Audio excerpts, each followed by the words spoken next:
Though its sequel won't be out for another 3 weeks, I decided to go ahead and throw in a review of this film itself, even though its 10-year anniversary is until next year. But like I said, I'm gonna go ahead and go for it, just in case I see the sequel, which will be coming in 3 weeks, as I've already said. So here it is. Here's my review of The Accountant with Ben Affleck. Big D's! Entertainment rankings and reviews.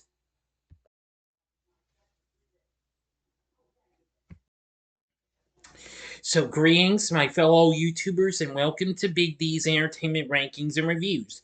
My name is Doyle, better known to as the Big D, and this time around I bring to you a review of the 2016 action thriller flick, The Accountant, released by Warner Bros., directed by Gavel Connor, written by Bill DeBook, starring Ben Affleck as the titular character, along with Anna Kendrick, J.K. Simmons, John Bernthal, Cynthia Adai Robinson, Jeffrey Tambor, and John Lithgow.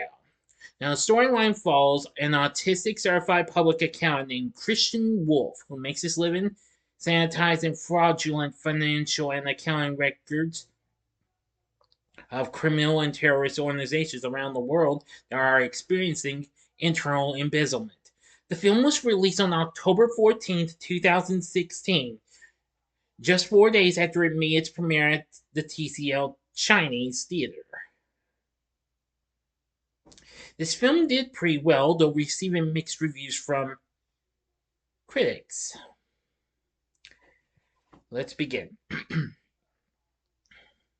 A man who goes by the alias Christian Wolf is autistic. As a child, his mother wants to send him to Harvard Neuroscience, a treatment center, but his military psyops father disagrees. Unable to handle Christian's needs, his mother leaves the family. His father begins training him and his brother Braxton in various martial arts, while also encouraging Christian to acclimate himself to stimuli that trigger him rather than avoiding them. As an adult, Christian acts as a forensic accountant for criminal organizations, uncooking their financial records to uncover thefts. He operates a small accounting office in Plainfield, Illinois, that serves as a front for his money laundering enterprise. He assists a farmer and his wife with their tax problems and is seen living a regimented life in a suburban property. His criminal clients contact him via an unnamed woman who also organizes his business, identities, and life. Christian is hired to audit the firm Living Robotics after the company's CEO Lamar Blackburn and his sister Rita learn of accounting irregularities.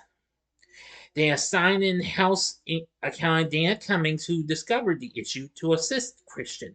Meanwhile, Treasury Director Ray King meets with data analyst, Mary Beth Medina, who has a criminal record as a juvenile but failed to disclose this on her federal employment application. He warns her she faces prison if he chooses to reveal the information and assigns her the task of finding a shadowy figure known as the accountant before King retires in a few months. Christian reviews 15 years of the company's financial records in one night and finds that $61 million has been embezzled.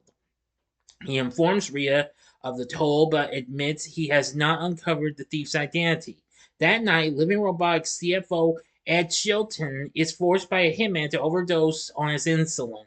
The next day, Lamar pays Christian the rest of the money for the audit, although he has not finished, and tells him to leave. Christian kills two hitmen who have been sent to kill him, learning from one that Dana has also been targeted. He arrives at her apartment in time to stop another team from killing her, then takes her to a storage unit which contains an Airstream recreational vehicle filled with artwork and valuables that he has accepted as payment. After hiding Dana in an expensive hotel, he goes to confront Rita but finds her murdered, causing him to suspect Lamar is the thief.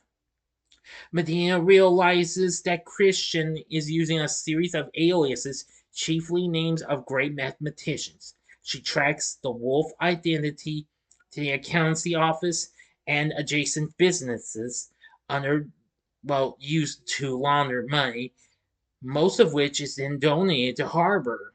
King, Medina, and a group of agents search Christian's home. After everyone else knows, King tells Medina what he knows of Christian and reveals that he began getting tips from him. He asks Medina to take over when he retires and to continue accepting Christian's information. She refuses, unable to justify taking tips from a murderer like Christian himself. The phone in the empty house rings and Medina answers. Christian's partner gives her a tip about living robotics. Yeah, now I'm going to go to the final act in the ending. As always, you know the procedure. You have 5 seconds to stop this video, go to the description box below, and fast forward to the time below. If you've seen this movie already, please continue.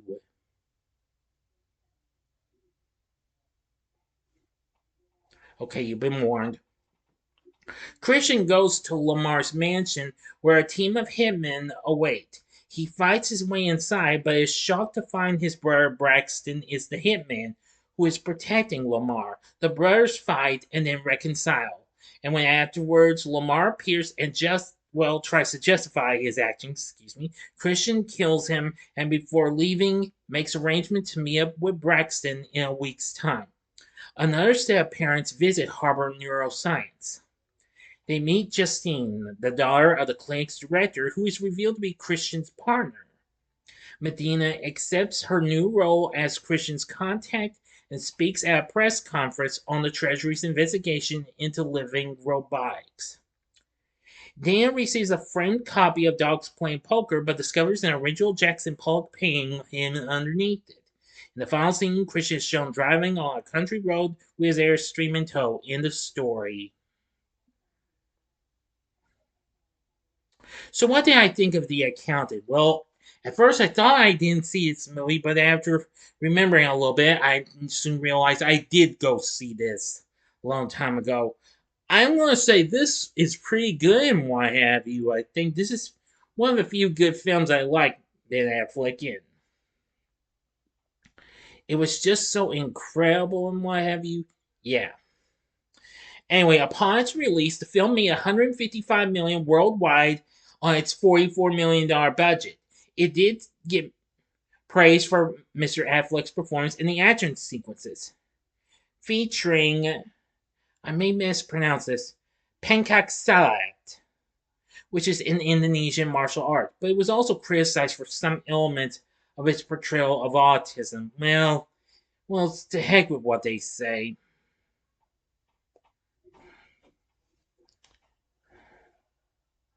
Let's see.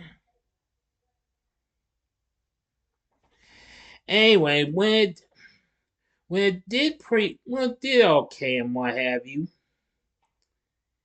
it it made 24 in its opening weekend and became Affleck's second highest debuting thriller, right behind Gone Girl. Rotten Tomatoes currently has this at 53%, saying that the film writes off a committed performance from Affleck, leaving viewers with a scattershot action thriller beset by an array of ill-advised deductions. Metacritic has it a score of 51, and CinemaScore has it a grade of an A. Post-Track reported filmgoers gave it an 84% overall positive score and a 64% definite recommend.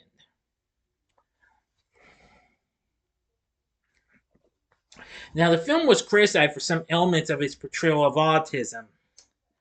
The film has also been called offensive to autistic people, in part because of its violence.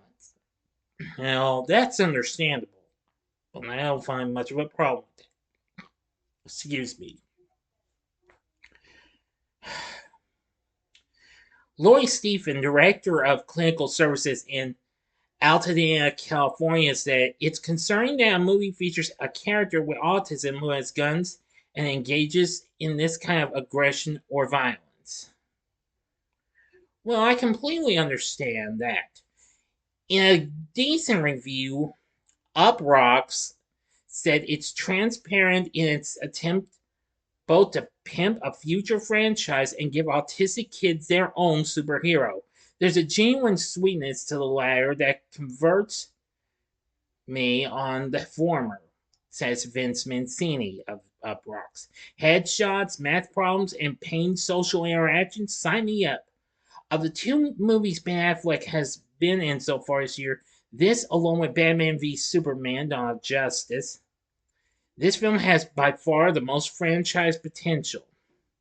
Richard Roeper gave a 3.5 out of 4 stars in the Chicago Sun-Times, saying madness abounds in the film, and which is an intense, intricate, darkly amusing, and action-infused thriller that doesn't always add up, but who cares? It's big fun.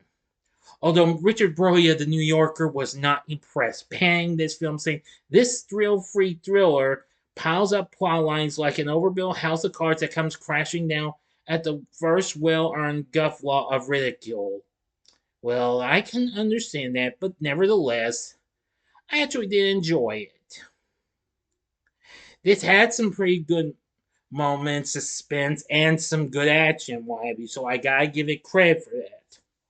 Mike Isom does the score for the film, which is good too.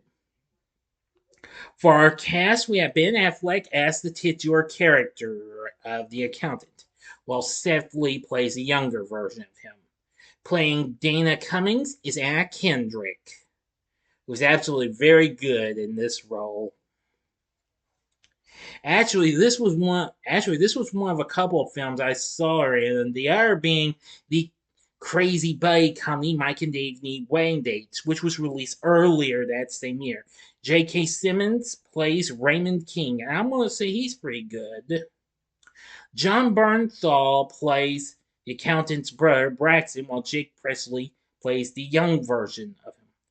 Not too bad. Cynthia Adai Robinson played Mary Beth Medina. Very good performance and what have you. Jeffrey Tambor plays Francis Silverberg. Really good. And John Lithgow plays Lamar Blackburn. Very good performance. Also, we have Gene Smart playing Rita Blackburn, Andy Umberger as Ed Chilton, and Allison Wright as Justine, while Izzy Finch played the young Justine. So I'm going to say the cast is pretty good and what have you.